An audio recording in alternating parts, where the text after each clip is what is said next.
Now at 5:30, takedowns caught on camera. Men accused of showing up to have sex with kids get slapped with handcuffs instead. Now more than 24 people are facing charges in this undercover sting. Our Bill Logan has been working all day to gather the details of this bust, and he joins us now live with the very latest. Bill? And right now, Linda, I can tell you that this is not just a Manatee County story, with suspects, 25 in all, coming from Sarasota, Hillsborough, Polk, Pasco, and beyond to try and come here and have sex with a juvenile.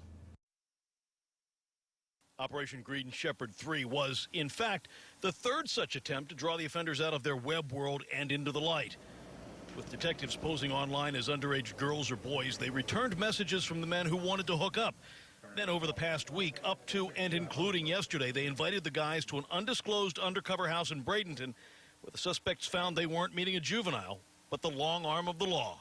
And they start coming in, and, you know, it's quite busy for really the whole week. Sheriff spokesman Dave Bristow says this time out, there weren't as many arrests, but those hauled in represented a wide cross-section of the community, with men of all backgrounds showing up. The average age this time was about 36, 37 years old. We had as young as 19, as old as the early 70s. Each of the 25 is being charged with the use of a computer to solicit a child to commit sex acts, travel to solicit a child to commit sex acts, and attempted lewd and lascivious battery.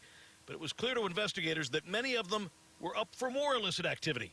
A lot of them brought alcohol and drugs, and certainly that happens all the time. But that's just one thing they do, and that's why we know, you know, these guys are serious about this.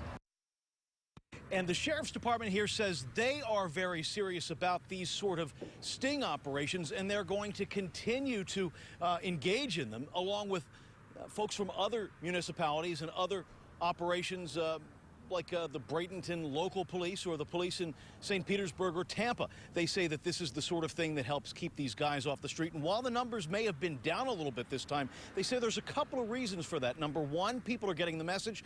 Number two, maybe all these bad guys are finally locked up. We're reporting live tonight in Bradenton. Bill Logan, ABC Action News.